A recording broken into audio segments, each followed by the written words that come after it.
শনিবার দিন সকাল সকাল ঘুম থেকে উঠি সবার আগে দেখো প্রচুর জামা কাপড় কেচেছি আর তার সাথে মাথা ঘষে করে নিয়েছি হলো স্নান। এটা একটা ভীষণ ইম্পর্ট্যান্ট কাজ ছিল, আজকে সেরে নিয়ে আমি আর মনা একটু বেরিয়েছি। না সেরকম কিছু নয়, একটুখানি কাছেই যাব মন্দিরে, বাড়ির সামনেই রয়েছে বড় ঠাকুরের মন্দির।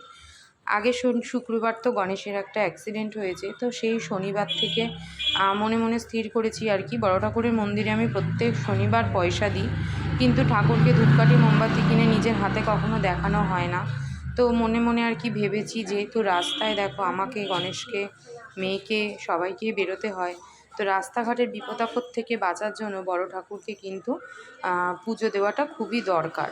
তো মনে মনে ভাবলাম ঠিক আছে, তাহলে একটা কাজ করা যাক, যতদিন পারবো আর কি ঠাকুরকে একটু ধূপকাঠি মোমবাতি নিজের হাতে জ্বালিয়ে পুজো দেবো। আর যেই সপ্তাহে পারলাম না সেই সপ্তাহে নয় ঠাকুরকে কারোর হাত দিয়ে পয়সা দিয়ে দিলাম, আর যে দিন পারবো আর কি নিজে সেই দিন মন্দিরে যাব, গিয়ে একটু পুজো দেবো। বাড়ির কাছে পিঠে কিন্তু বড় ঠাকুরের মন্দির থাকে। আর আজ যেহেতু নিরামিষ, গোবিন্দভোগ চালের ফেনা ভাত আর আলু ভাজা, এই ছিল কিন্তু দুপুরের খাবার। দেখা হচ্ছে নতুন ভিডিও। টাটা।